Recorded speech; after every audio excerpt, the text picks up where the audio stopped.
interest without any company or any other organization. My lecture will be about periodontal exposure surgery of impacted teeth for orthodontic purpose. In my practice, I work with a lot of orthodontists, or in Paris or in the suburb of Paris. And as you can see on this slide, during the last 10 years, from January 2010 to December 2020, I have exposed 1,142 impacted teeth. More or less, the upper canine are about 74%, and after it is central upper incisors, then the lower canine, and finally the lower second premolar. I don't put in this slide the supernumerary teeth, odontoma, and wisdom teeth. So just some numbers, just to precise the maxillary canine. As you can see, 772 maxillary canine. The mean age is 15 years and 3 months. 67% are on buccal aspect and 32% are on palatal aspect. 60% of those canine are in female patient and 40 of those canine are in male patient. At the perio, it is quite impossible to avoid this slide. It is like a reminder. The periodontium is composed of 4 tissues, 2 non-calcified tissues, the gingiva, the periodontal ligament, and 2 calcified tissue, the cementum and the bone. And one of the objectives of the exposure surgery is to have around all the impacted teeth at the end of the orthodontic treatment, the 4 compound of the periodontium. Just have a look to this canine. I received the young patient in consultation and gave all the information, all the inquiries to the parents. But they wait too long for the surgical exposure. And the young patient came again in my clinic in this clinical situation. It has been so easy to move a band of keratinized tissue with a pedicle flap, but they wait too long. And in this clinical situation, to solve the periodontal problem, we need to do a gingival graft. So definitely this kind of surgery is the periodontal orthodontic surgery. So what are the prerequisites for this kind of surgery? Of course, just a clinical exam. Don't hesitate to put the finger in the mouth of your patient to localize a convexity on the palatal aspect, for example, or a convexity on the buccal aspect. Don't forget also to have a look to the position of the lateral incisors.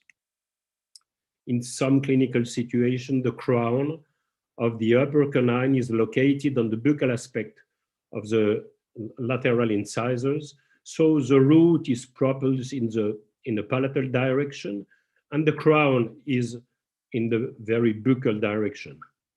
Of course, you need to do a panoramic just to confirm that there is an impaction, even if agenesis of the upper canine are very rare, it can appear. In some cases, you can do a 2D scanner or a CBCT, and to help you to visualize precisely where the crown of the impacted canine is located with 3D reconstruction. Just some words about ankylosis. When we speak about the photos, we speak about pixels. When we speak about something volumetric, we use the word pixel. And as you can see, pixel is 0.5, 0.3, 0.3 millimeters. And this volume, a volume of 1 pixel, is giant in comparison with the volume of a cell. So of course, in some cases, even if you have done a CBCT and you don't see any ankylosis, ankylosis can be present. In some situations, it's very obvious and there is no discussion about the reality of ankylosis. And I invite all my orthodontist colleagues to take the time to evaluate all the impacted teeth. Just have a look to the upper right canine. The orthodontist sent me 3 panoramic. And she don't explain to me why she decided to extract the lateral incisors. And the discussion is not about the indication of the extraction. But have a look to the upper right canine. And again, have a look to the upper right canine. So of course, it's very easy to tell that in the first panoramic, it was obvious. Unfortunately, it was not so obvious. And I know that in your practice, sometimes you have a look to the panoramics in a few seconds, and that's it. So don't hesitate to take time to have a look precisely on the impacted teeth. I will discuss about open or closed surgical procedure. In quite every situation, I bond and anchorage, and in my practice, I bond an in-office anchorage. That means a metallic button and a ligature with a eyelet in it. I don't use the bond devices that orthodontics company sells to practitioners because it's totally inadapted to the clinic.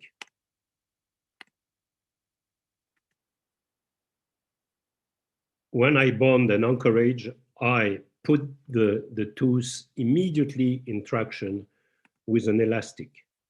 And as about 99% of my patients are referred by my colleague, I send systematically to my orthodontist referee a kind of abstract, a kind of resume of what I have done, and clinical photos that can help the orthodontist to localize precisely the crown on the main axis of the upper canine.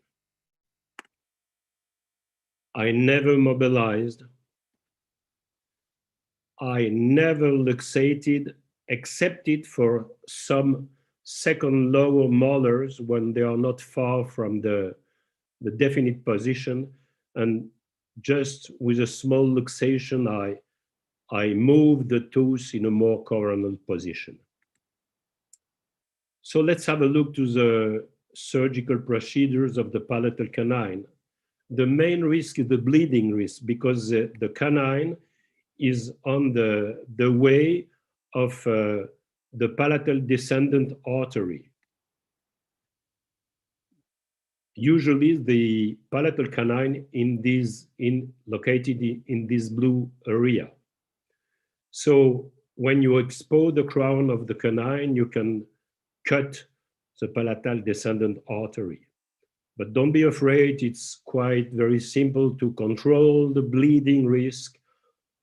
We can use a laser, for example, or we can use deep sutures, which are done around the palatal descendant artery, and it shut down the bleeding, and the risk is very low in this located position. What about the choose between open or closed technique. This is I will say, a huge paper concerning the answer of open or closed technique with the palatal canine. Vince Kokish, in this paper in 2004, proposed to open a full thickness flap to accede to the bone compartment, to eliminate a part of the bone around the crown, and before closing the flap, to do an operculization in the palatal flap, and then to suture it. And without bonding any device on the crown of the impacted canine, he observed, let's say, between 3 and 8 weeks, that the tooth moved spontaneously and reoriented its main axis. At this time, it's very simple to bond a traction device and to put the tooth in the dental arch. Concerning the evidence-based dentistry, we have, let's say, a quite answer about open or closed technique. But as usual, when they don't find any evidence in the literature, they say that it is the choice or of the surgeon or of the orthodontist. Nowadays, I try quite in all the palatal canine to use the open technique. Let's have a look to Victoria. She is 9-year-old and she had 2 impacted upper canine. And we will have a look to the upper right, who is in palatal position. So following the proposal of Vince Kokish, I have opened a full thickness flap to go to the bone compartment. I eliminate a part of the bone around the crown. And before closing the flap, I do an operculization through the mucosa. And the flap is sutures in its initial position. And I wait. I don't bond any device. Wait. Don't hesitate to wait. The wound is not going to close. What you see is I would say, food debris, some cells. But if you wait again, some weeks after, as you can see, the crown of the tooth is now exposed in the mouth, and the main axis of the tooth is totally changed. So at this time, it's very easy for the orthodontist to bond any device and to move slowly the tooth in the bone corridor. Sometimes for a palatal canine, there is a modification of the bone when the tooth is going in its definite position, but sometimes it remains a part of the gum and the buccal aspect of the crown. So it is compulsory to do a small gingivectomy just to expose the buccal aspect of the crown and allow the orthodontist to bond the device of its choice. As you can see at the end of the ortho treatment, we have the tooth in the good position, the tooth in the bone corridor, the tooth surrounded with all the compound of the periodontium. That means a band of keratinized tissue and the bone all around the root. So as you have seen in these first clinical cases, in some situation, it is compulsory to add a small surgical gesture just to eliminate a part of the gum who is consistently present on the buccal aspect of the crown. In some clinical situations, some of my referees asked me to insert a TAD mini screw. So, of course, during the same session, I exposed the crown, again with an open technique. I bond the button with a metallic ligature, and I insert a TAD on the palatal aspect between the second premolar and the first molar. But we can discuss about this proposal, because as you have seen in the paper of Vince Kokish, if you expose only the crown and you avoid the wound to close, you have seen that the tooth will spontaneously re-erupt and reoriented its main axis out of the neighboring teeth. I know that the main fear of the orthodontist is to have root resorption of the adjacent teeth. So through the Vince Kokish proposal, you have seen that the tooth get out of the neighboring teeth.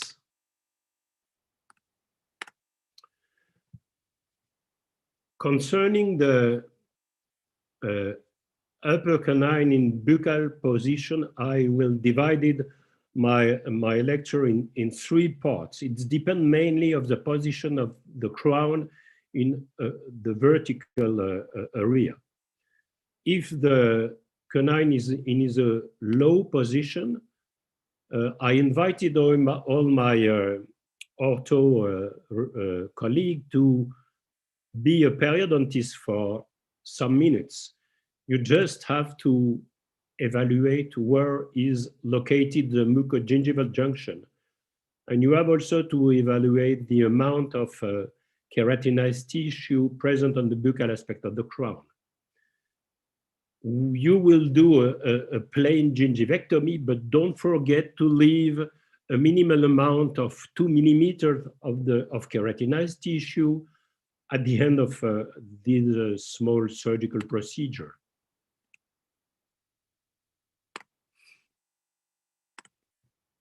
Another clinical situation with the 2 upper canine, again, in a buccal low position.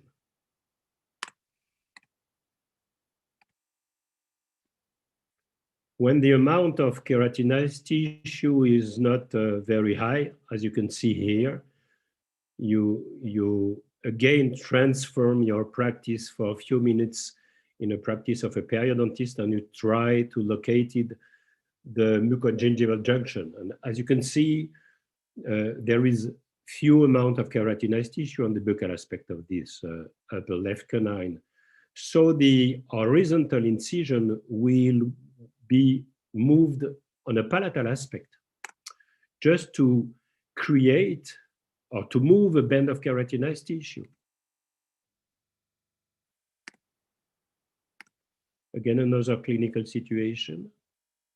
2 vertical incision, an horizontal incision, a little displaced on the palatal aspect, just to have at the end of the surgery a band of keratinized tissue of 3 to 5 millimeters. And at the end of the ortho, we have a large band of keratinized tissue. It is a young lady, 14-year-old, and she had a lingual orthodontic treatment. And the first thing she asked me when she arrived at the clinic was, it will be visible or not. So I answer to this young lady, I will try to bond the device on the palatal aspect of the canine. So again, there is a band of keratinized tissue, little limited. So think about an horizontal incision, a little displaced on the palatal aspect, 2 vertical incision. The first part is a partial thickness flap, and when you arrive on the crown surface, it is a full thickness flap. And again, a partial thickness flap when we arrive at the cemento-enamel junction of the crown. The objective of this surgery is to move a band of keratinized tissue on the buccal aspect of the crown and to expose a certain amount of the crown to bond in the same session attraction device. And hopefully I was able to bond a eyelet on the palatal aspect of the crown. So here it is a situation just a few weeks before the end of the ortho treatment.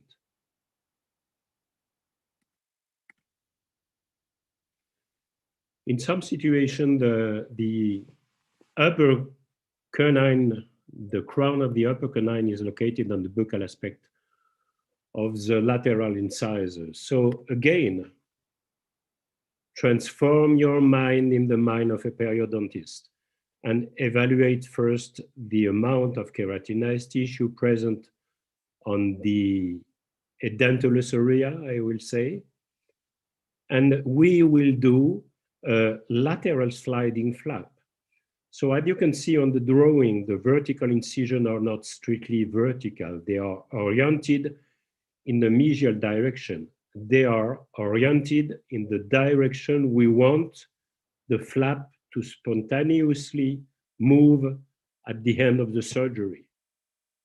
And we eliminated a small triangle of mucosa on the buccal aspect of the lateral incisors. So this is the initial situation. You see that we have a band of keratinized tissue. We will displace a little the horizontal incision on the palatal aspect. And the vertical incision are strictly oriented in a mesial position. That means that at the end of the surgery, the flap goes spontaneously on the buccal aspect of the crown.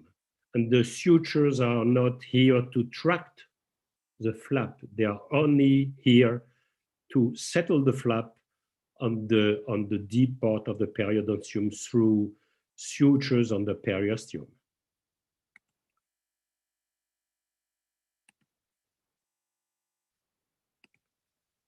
Now let's have a look to high labial canine.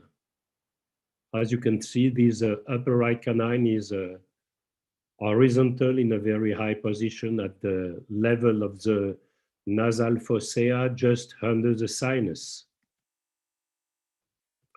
So the surgical strategy will be a two-step surgery.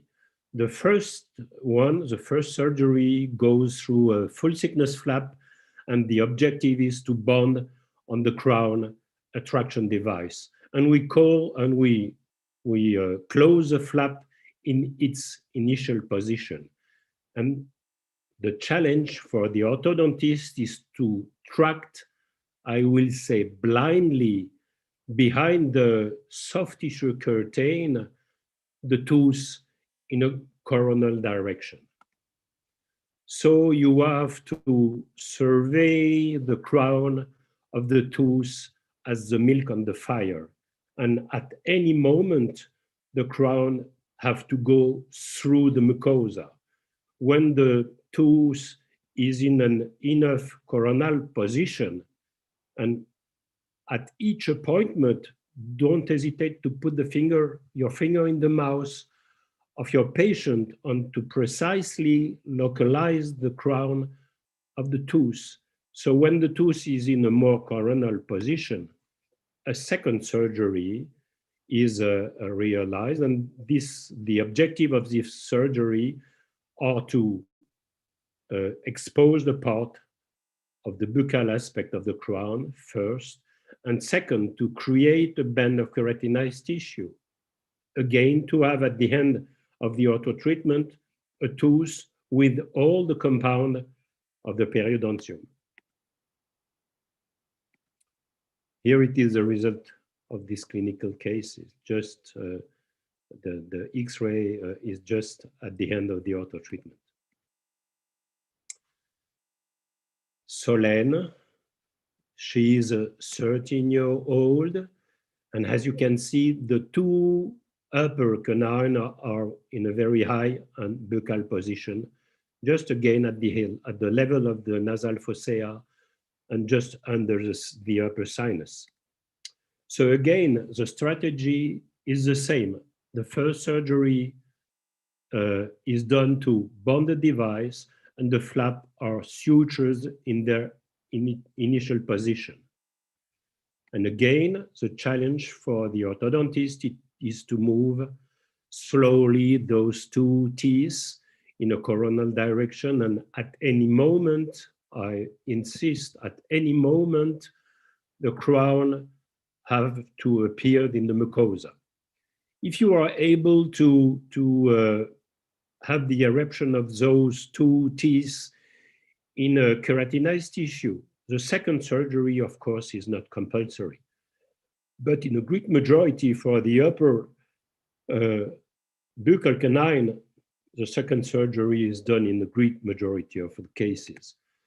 So at a moment when the crown are in a more coronal position and the orthodontist is at the end of the metallic ligature, so a second surgery is done, again to expose the part of the buccal aspect of the crown and to create it in the same session a band of keratinized tissue localized on the buccal aspect of the crown.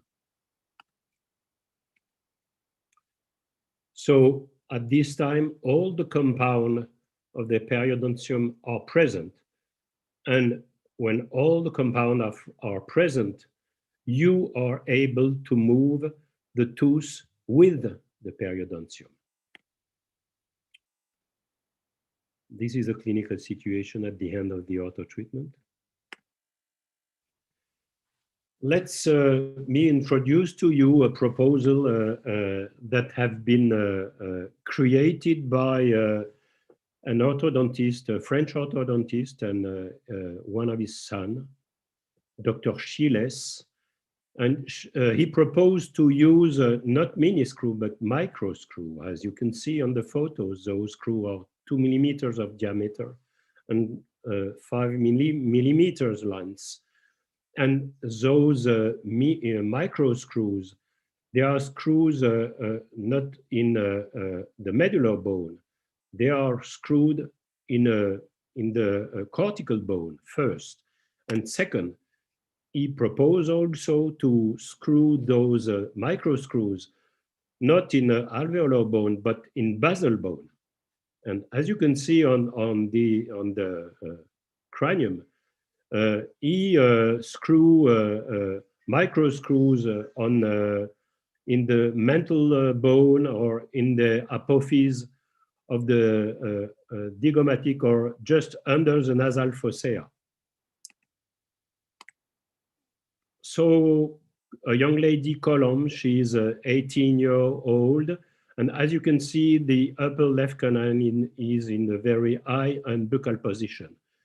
So during the same session,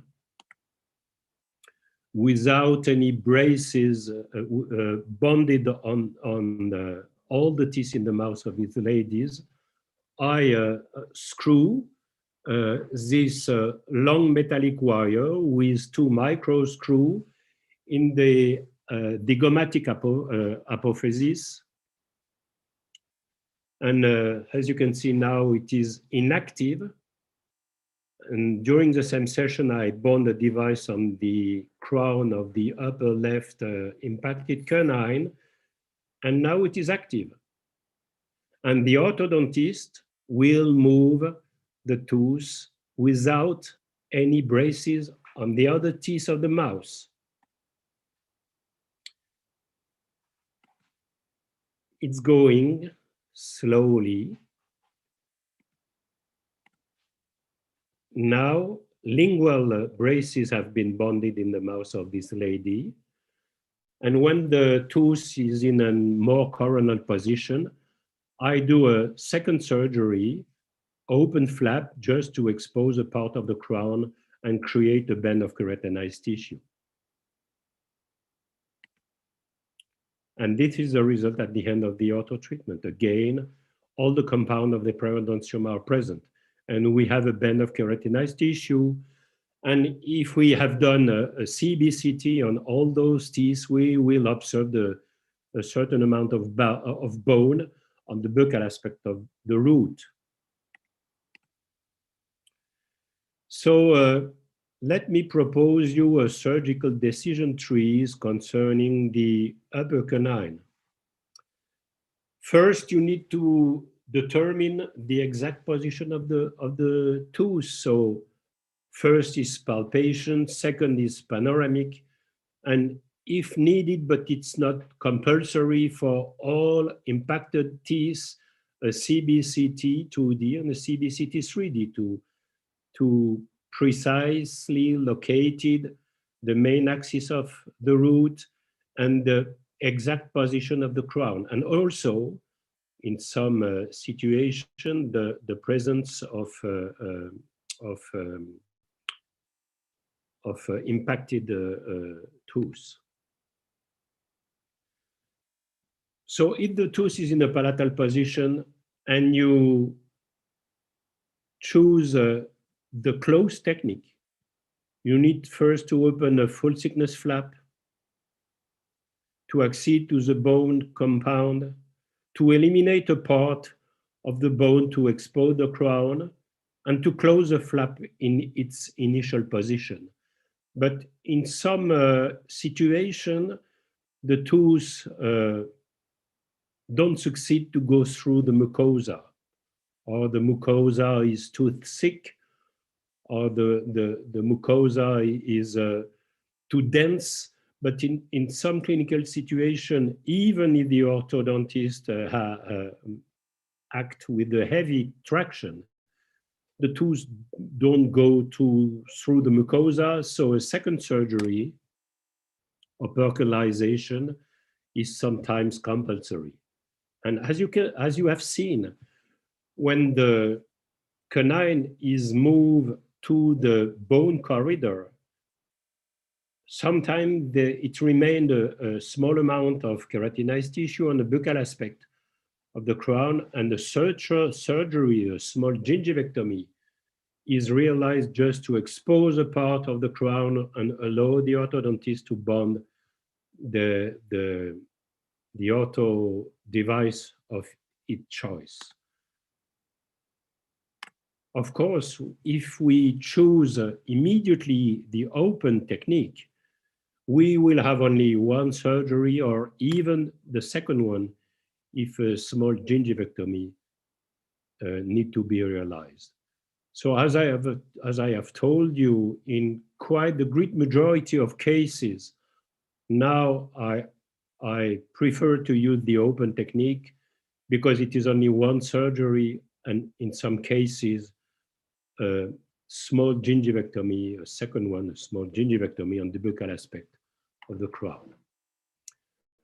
When the canine is in a buccal position,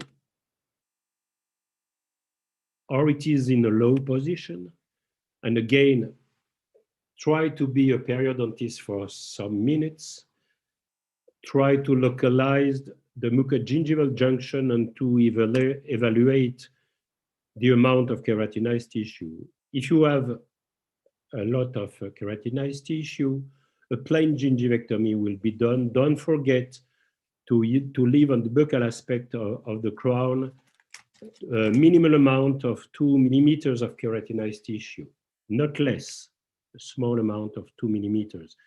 And those 2 millimeters will grow a little, because when you will tract in a more coronal position the tooth, you will observe an increase of the eye of keratinized tissue and a movement in a coronal direction of the mucogingival junction.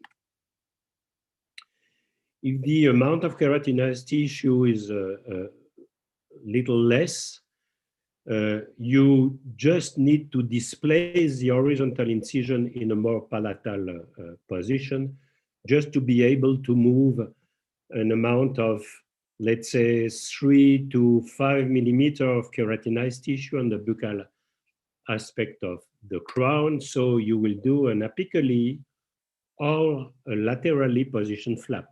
Apically, if the tooth is in the eruption corridor, but laterally positioned flap if the crown of the canine is on the buccal aspect of the root of the lateral incisor.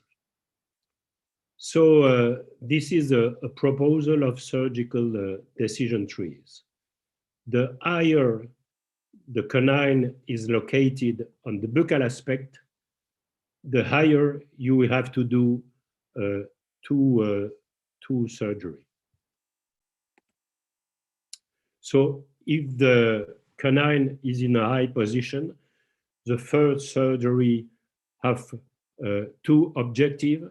First, to allow the bonding of traction device on the buccal aspect of the crown, and you close the flap in its initial position, and this, with the second surgery, when the tooths move in a more coronal position, you do an apically positioned flap to expose a part of the crown and created a band of keratinized tissue.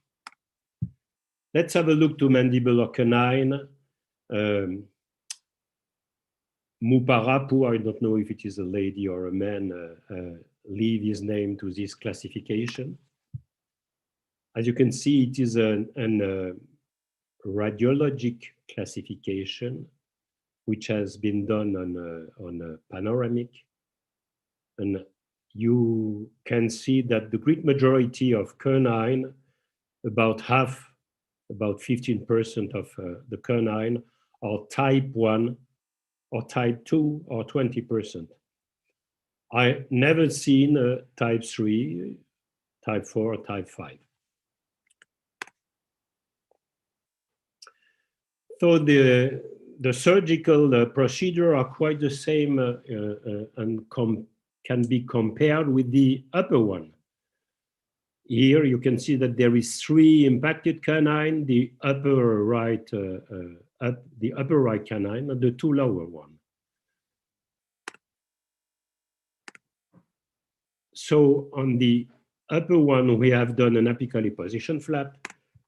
On the 2 lower one, just plain gingivectomy to eliminate a part of the keratinized tissue on the point of the canine, and exposed some amount of the buccal aspect of the crown.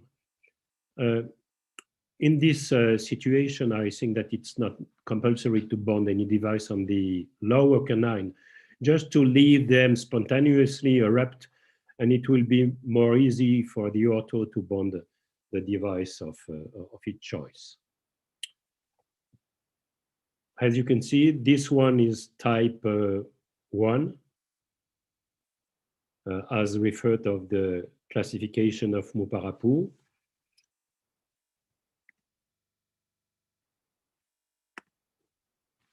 So during the same session, I have done a laterally sliding flap.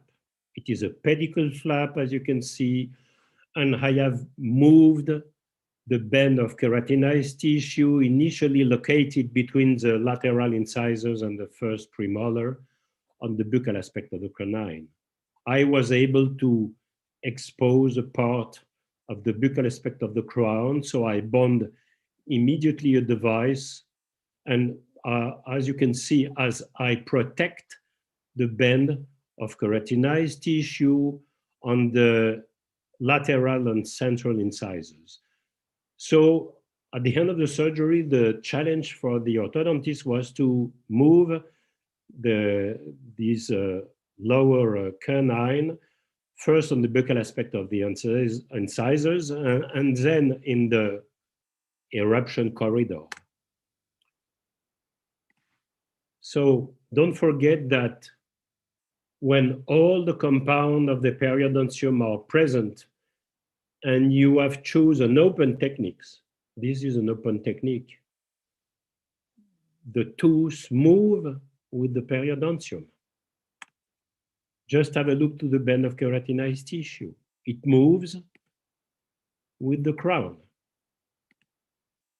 And at the end of the ortho treatment, we have a band of keratinized tissue. And a CBCT will confirm that we have bone on the buccal aspect of the root of this lower canine. I propose to the patient to eliminate, it's not a frenum, it is a scar of my initial vertical incision, the distal vertical incision. But I unfortunately don't see the patient. Octave, 15-year-old. You see that the crown of the lower canine is located on the buccal aspect of the lower incisor. So in this case, I was not able to move the band of keratinized tissue on the buccal aspect of the crown, so I decided a two-step surgery procedure. So the first surgery, an upper full thickness flap, I exposed the part of the buccal aspect through eliminated a certain amount of bone. I bond my in-office traction device and I close the flap in its initial position. As you can see, the tooth move.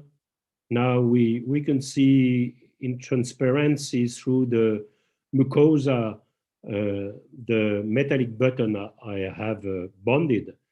So the second surgery is an apical position flap, and I move a certain amount of keratinized tissue to create a band of gingiva on the buccal aspect of the crown and to expose a part of the buccal aspect of the crown. During the same session, the second surgery, I realized a gingivectomy on the upper right canine because it can go through the mucosa. And again, when all the compound of the periodontium are present, and when the tooth is exposed, the tooth move with all the periodontium. Now the strategy for other teeth are quite the same. Here it is a mandibular premolar. I expose the part of the crown, move a band of keratinized tissue, bond a metallic eyelet, and immediately a traction with an elastic. Here the tooth is a little deeper. So a full thickness flap, eliminating a part of the bone on the buccal aspect of the crown, bonding a metallic eyelet, and again an elastic. Again, quite the same strategy. I always heard that when the root of an impacted tooth is in contact with the basal bone, it's impossible to move it. But let's give a chance to these impacted tooth. So first, the orthodontist prepare the exposed area, and when the distance between the two neighboring teeth is enough for the traction and for the surgery, during the same session, I extract the baby tooth and I bond the device. In this situation, it was a little difficult because the access was on the lingual aspect. But I succeed, and now it is the job of the orthodontist. And as you can see, the tooth move. Of course, all my orthodontist colleagues will observe that there is an ingression of the adjacent teeth, but I know that at the end of the treatment is not finished. But I know that at the end of the treatment, uh, the the curve of the SPI will be very quite normal. Now let's have a look to this second mandibular molar, Colin, young male patient, 11-year-old. So as you can see, the second right lower molar is impacted. You observe that the wisdom tooth is absent, but we had a kind of cyst on the distal aspect of this second lower molar. So during the same session, after opening a full thickness flap, after eliminating a part of the bone on the buccal aspect of the crown, I bond a metallic wire, I bond a metallic button, sorry, with a metallic wire. I eliminated the cyst on the distal aspect, and the cyst have been sent to anatomopathologist exam. And the conclusion was that it was a dental cyst, something plain. And I close the flap, but I don't close the gum above the cyst totally hermetically. I do what we call the marsupialization that allow the cyst, the cavity of the cyst to be filled with bone coming from the bottom of the cavity. And now again, the challenge for the orthodontist is to track the tooth in a more coronal position. And it moves. Just have a look to the specific device that was created by the ortho referees, Dr. Belaish. And when the tooth was in a more coronal position, I do a second surgery. The second surgery has come objective to expose the occlusal and buccal aspect of the crown and to move on the buccal aspect of the crown a band of keratinized tissue.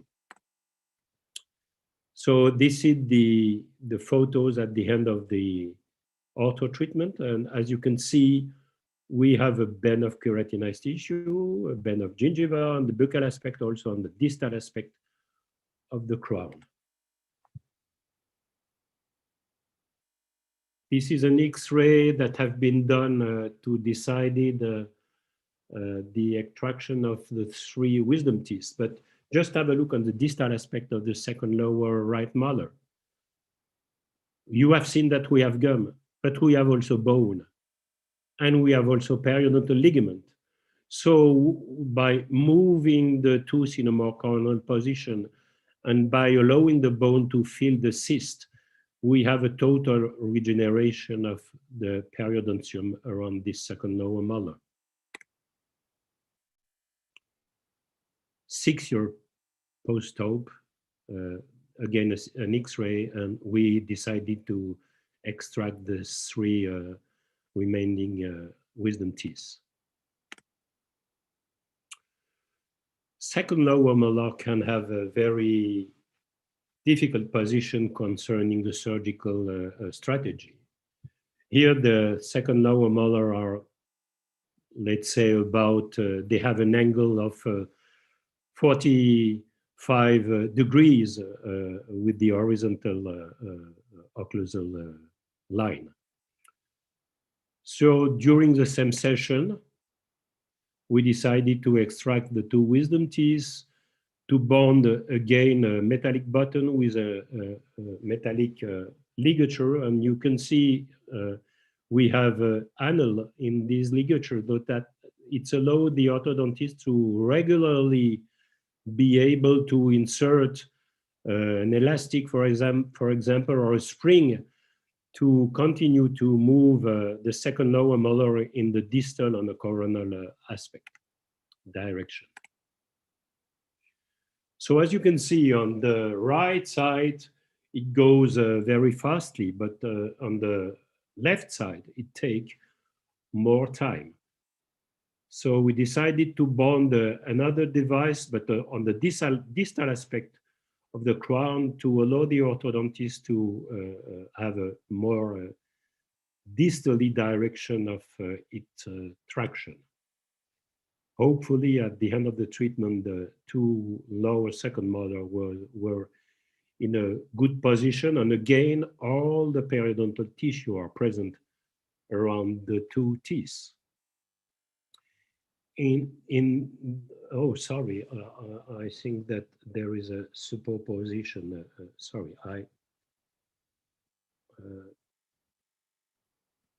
I move again, sorry. As you can see, the two lower second molar are quite in an horizontal position.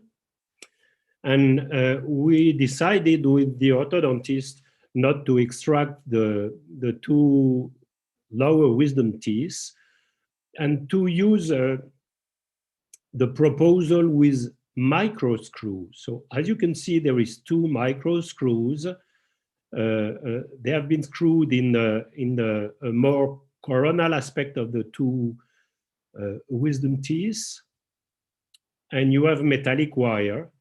And the metallic wire are linked to two metallic eyelets that have been bonded on the distal aspect of the second lower molar. And as you can see, the orthodontist, sorry. As you can see, the orthodontists have been able to tract the two second lower molar in a good position. And the wisdom teeth moved also in a more distal direction. So it's not compulsory to systematically extract the wisdom teeth or before or during the same session when we expose and when we bond a traction device on the second lower molar. When the second upper molar appeared and the ortho treatment was finished, all the four wisdom teeth have been extracted. So now let's have a look to maxillary central incisor, Lucy, 13-year-old. As you can see, there is an odontoma. It has been confirmed through a CBCT, and the odontoma is on the palatal aspect of the incisors. So during the same session, I extract the odontoma and I bond the device on the buccal aspect of the crown of this central incisor. So at the moment, the crown appear. And as you can see, there is a discrepancy between the clinical height of the crown of the two central incisors. But it is not a gum recession, because on the left incisor, you don't see the cemento-enamel junction. What you see on the left incisors, it is the anatomical crown. What you see on the right incisor, it is a clinical crown. And if you wait, you will see that these discrepancies will decrease. And don't be afraid to wait for some years, because as you know, there will be growing modification concerning the gingiva, and the gum will move spontaneously in a more coronal position. Of course, if there is a huge demand, a huge aesthetic demand, it will be very easy to do a small gingivectomy, for example, or an apically sliding flap to expose the more coronal part, more buccal part of the crown of the right incisors, and have the levels of the marginal gum at the same level. we can move, or I will say we contrive to move every teeth. For example, have a look to the upper second molar.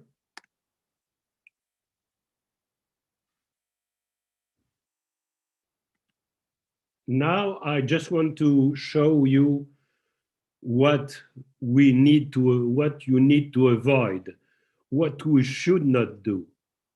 I receive this patient in this clinical condition. As you can see, the upper left canine is a very high position. And the choice of the surgeon was, in my opinion, the wrong choice, because he used an open technique, and the crown is now not in the keratinized tissue, the crown is now in the mucosa. And as you can see, there is a hyperplasic reaction around the crown of these tooth. It's very difficult for the patient to brush in a very high position. I strongly think that it is the wrong choice. The right choice have been to do a full thickness flap, bond a device on the buccal aspect of the crown, close the flap in its initial position, and wait for the traction of the orthodontist. If the tooth will appear in the keratinized tissue located on the space between the lateral and the first premolar, wonderful. But if it will maybe appear in the mucosa, a second surgery with an apically positioned flap is compulsory.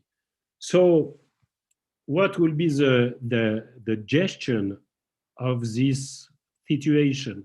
I propose to my ortho referee to do a free gingival graft. So I eliminate all the hyperplasic mucosa. I debond the brace bonded on the tooth, and I choose to take the sample of my free gingival graft, not on the palatal aspect, but in the space between the lateral and the first premolar, because I have a large band of keratinized tissue. So the challenge here was to make the sutures on the periosteum, because we are in a very high position, very deep in the vestibulum. So it is an area where it is quite difficult to do sutures on the periosteum. And during the same session, I bond an eyelet on the palatal aspect. So again, when all the compound of the periodontium are present, the tooth will move with the periodontium. And I have recreate the keratinized tissue through the free gingival graft. So the tooth move with the periodontium. Unfortunately, I don't have the photo at the end of the treatment. I will say that the orthodontist refused to give me the photos because she said that the plaque control on this patient was so poor that she was a little ashamed to send me the final photos of this upper left canine.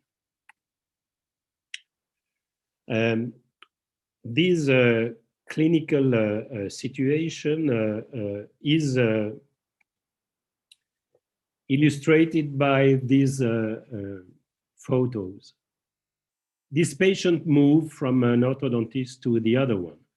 And my referees, Dr. Belaish, sent me the photo. And I had never seen the patient in an appointment in my clinic. He only sent me the photos to have my advice. So first, I tell him that it is the wrong choice. I don't know which technique have been used, or it is laser, or it is blade, or it is a burr. I don't know exactly. but the two crowns have been exposed in the mucosa. If you have a look to the panoramic on the right side, I had used a apically positioned flap, and on the left side, I think that I had chosen a two-stage surgery. First one, full thickness flap, bond in the traction device, close the flap in its initial position, traction behind the soft tissue curtain, and when the tooth is in a more coronal position, apically positioned flap.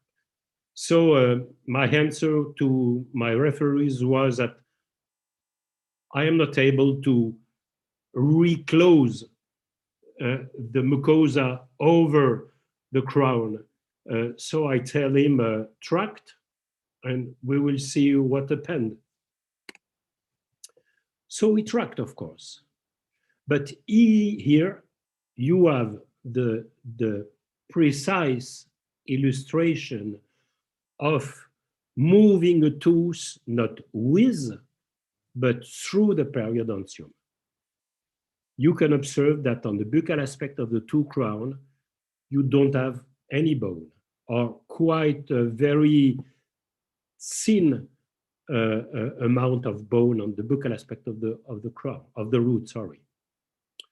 So in comparison with all the clinical situation I have shown you in all the other slide, and I told you that when all the compound of the periodontium are present, you can move the teeth with the periodontium. Here, my referees move the teeth through the periodontium, and at the end of the surgery, at the end of the ortho treatment, something is lacking on the buccal aspect of the teeth. First, the width of the bone is all very thin or quite absent. And second, the amount of keratinized tissue. As you can see, the amount of keratinized tissue in comparison with the adjacent teeth is very few, very low. So I don't know exactly what will be the future of these teeth if the plaque control is okay. If the brushing techniques is not aggressive, maybe it can be like this for a long time, a long period. But if the plaque control is not good, if the brushing technique is a little aggressive, those sites as at very high risk of gum recession in the future. So as I told you, there is a huge difference between moving teeth with the periodontium and moving teeth through the periodontium when the teeth are exposed. I insist, where the teeth are exposed. In this clinical situation, the teeth have been exposed in the mucosa. So immediately at the beginning of the traction, something is lacking. Keratinized tissue, gums are lacking on the buccal aspect of those teeth. What you should not do, tract in the wrong direction. And this is a perfect illustration of, I will say, a lack of control of the direction of the traction.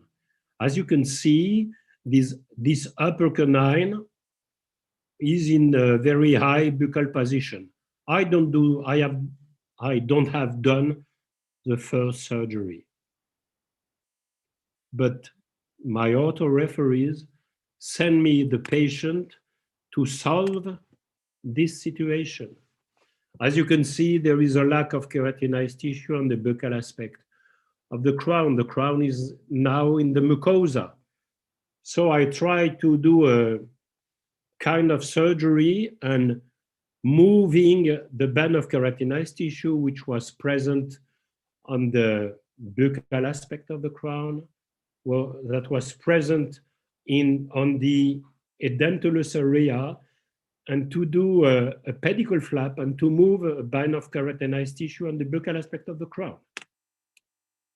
So creating a band of keratinized tissue, now the tooth will move with the periodontium.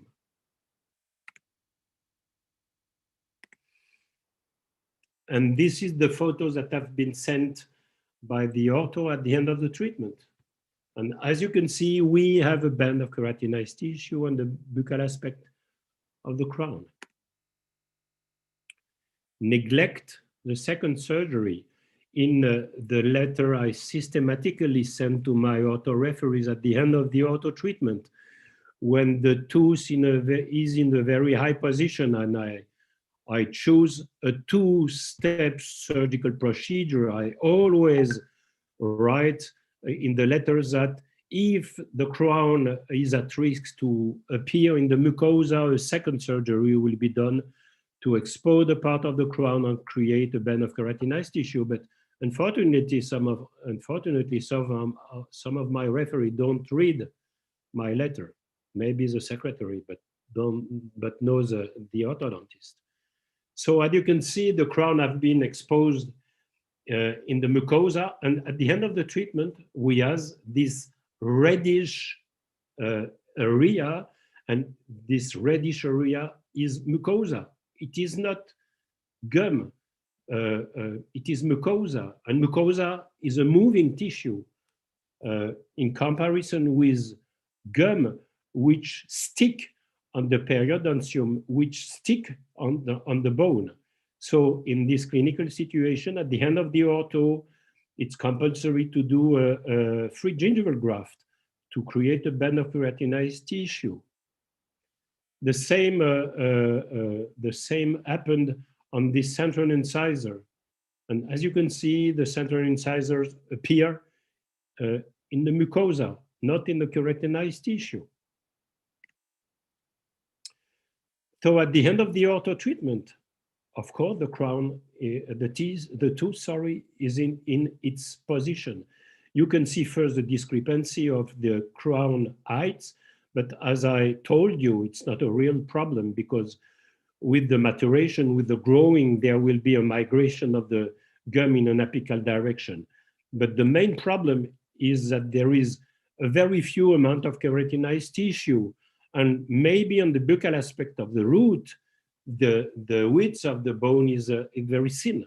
Maybe we have a bone exposure of the crown. Even if the level of the gum is at this moment at a normal level, that means that this tooth is at high risk of a gum recession to append in the years. Again, the same clinical situation for a lower canine. And as you can see, the reddish area around the crown, it's not inflammation of the gum, it is mucosa. There is a lack of keratinized tissue, stable, not moving, sticking on the deepened part of the periodontium. Laser and impacted tooth, I don't use laser in my practice. That doesn't mean that laser is a bad device. I don't use it. I don't have I don't use it. That's it. I prefer to use blades. But this is two photos out of a French journal, high level quality. But as you can see, the practitioner who use the laser have totally destroys the keratinized tissue present on the edentulous area. And now the crown is surrounded with mucosa. So this is a wrong choice. If I had to use laser, I will expose the point of the crown, a little part of the buccal aspect of the crown, and bonding a device. But as I told you, through gingivectomy, don't forget to leave on the buccal aspect of the crown an amount of 2 millimeters of keratinized tissue. Tract with too heavy forces. upper central incisor. So this is I will say, a routine technique, apical position flap just to move a band of keratinized tissue, created a band of gum on the buccal aspect of the crown, and bonding a metallic eyelet with an elastic to tract the tooth in a more coronal position. But my ortho referee sent me a photo through email, and he tell me, I am very afraid that I don't understand why there is always this reddish area on the buccal aspect of the crown of the central incisor. He tell me that the plaque control of the patient is not too bad, but he had no explanation concerning this reddish area on the buccal aspect of the gum. And the explanation is very simple. What you see here, it's not inflammation. It is the inner part of the sulcus. Don't forget that in the sulcus, you have the hard tissue part, the crown, but you have also the soft tissue part. And the inner part, the soft tissue part of the sulcus, the gingiva is with a less composed of connective tissue.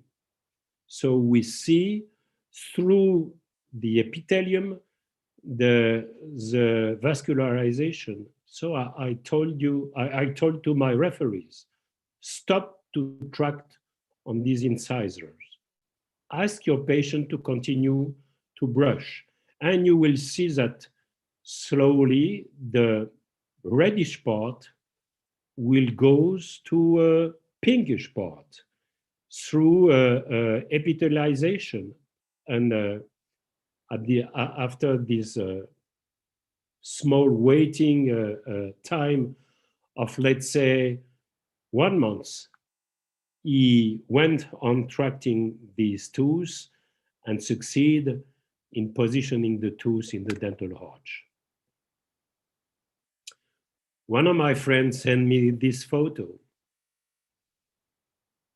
Of course, the practitioners succeed in bonding a device on the impacted tooth, but unfortunately, he exposed quite the distal aspect of the root. There is no bone on the distal aspect of the root of the lateral incisors.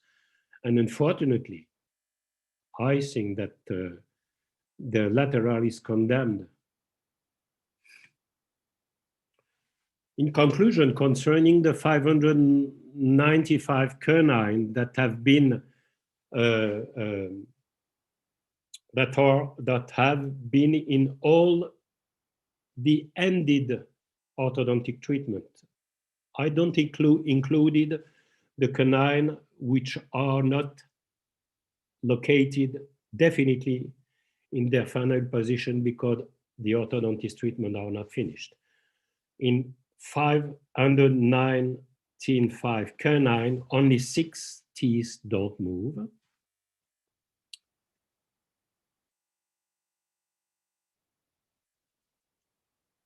I see 2.2%. I think that it is a mistake.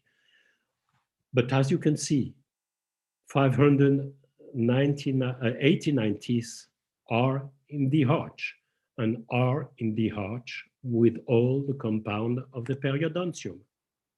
And I had 5 teeth with debonding. Debonding is not a real problem, mainly if the teeth is exposed. It is a problem if you have a debonding and the tooth is not in the mouth. That means that you need to do a second surgery with again anesthesia, with again incision, with again a full thickness flap to be able to rebond a traction device. I use the same bonding material since more than 25 years. I think that mainly debonding happened if you don't respect the bonding procedure. So my first conclusion is give teeth a chance. And as you have seen, some teeth you can think that you will not be able to move, definitely. So of course, if you see on CBCT that there is a link between the bone and the root, and the bone is entering the root through the resorption, today it's impossible to move those teeth.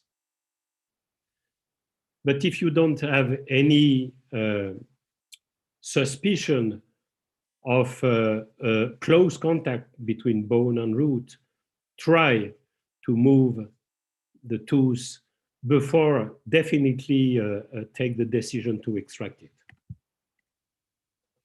And when the tooth don't move, is there any option? So those two papers have been written by a French team out from a dental university in the city of Montpellier. It is in the south of France. And it is a team with a periodontist and orthodontist. And they have developed a strategy, a surgical strategy to move ankylosed teeth. Maybe in your mind, you think that moving ankylosed teeth is impossible. So they have created what they called orthodontic bone stretching. I invite you to go on Google and you will find on Google a webinar free of access that have been done by Dr. Bousquet. You see his name in those two references. And the webinar is in English, so the great majority of practitioners will understand it. Rapidly, the surgical techniques is to open a full thickness flap to accede to the bone compartment and to realize with a piezo device a bone wound of 4 or 5 millimeter deep, 1 millimeter large on the mesial, on the distal, on the apical aspect of the ankylosed teeth.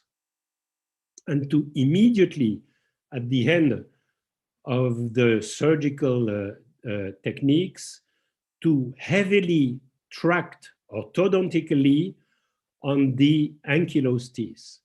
And if you have the opportunity to go and to read the two papers, one is in English and the other one is in French, you will see some clinical cases. And due to these surgical techniques, they succeed in moving ankylosed teeth. Of course, it is not an orthodontic classical movement because desmodont is not vital. What they observed is that the movement is due to the stretching of the bone. So after reading their proposal, I tried to use it in front of tooth who don't move. So this young lady have an upper left impacted canine. It is located in a, I will say, medium position. So I decided to use a two-stage surgery. The first surgery is to open a full thickness flap, expose the part of the crown, bond a traction device with an immediate traction, and to close the flap in its initial position, and to wait for the movement of the tooth in a more coronal position to do a second surgery and exposed the crown through an apical position flap. But I receive a phone call of my ortho referees and he tell me, the tooth move. And you can see in the two clinical photos, the tooth move. But unfortunately, it stopped.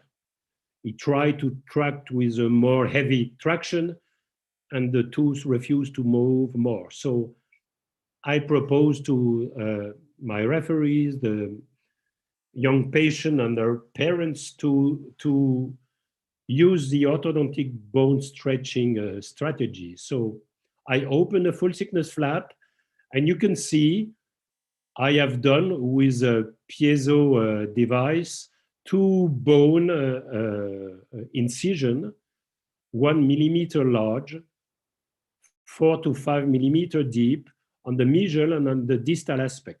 I avoid to do the apical horizontal bone incision because I was afraid to touch the root and definitely have an ankylosed teeth if I go to the periodontal ligament. And hopefully, Mother Nature gave me a good answer and the tooth move. And at the end of the ortho treatment, here is the final result.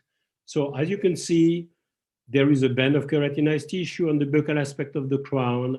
There is, of course, a discrepancy between the left and the right canine. But what you see on the left side, sorry, it is not gum recession because the cemento enamel junction is not exposed. And again, if there is a heavy aesthetic demand, we can do a crown lengthening on the right upper canine. So if you are interested about what I have presented to you, there is a lot of papers about it. There is a lot of books about it. For example, the first book from 2 French practitioners, but which have been translated in English in Quintessence edition. The second one is from Adrian Becker. Adrian Becker was at the head of the ortho department of the Dental University in Jerusalem, and he retired from his position some years ago, but he writes wonderful books, and I know, because I have contacted him recently, that the 4th edition will be issued in few months. If you are interested, Adrian Becker have also a website, and regularly each month he inserted in its website different clinical cases about impacted teeth. If you are interested about the micro screw, I show you some cases using micro screws and their insertion not in alveolar bone, but in basal bone.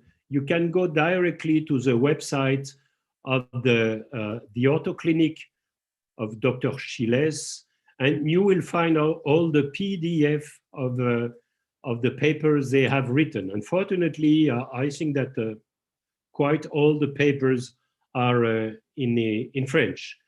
But if you can wait, I propose to Quintessence Edition to write books about the problematic of impacted teeth, and I propose to Dr. Chiles' family to write one of the chapters about the micro screw. I hope that the books will be available maybe at the end of 2022.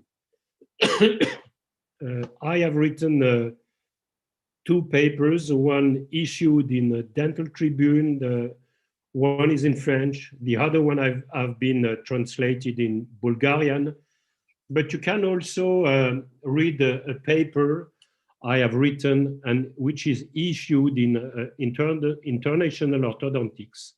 And the paper have been written in English and in French, so it will be easy for our English-speaking practitioner to read my papers.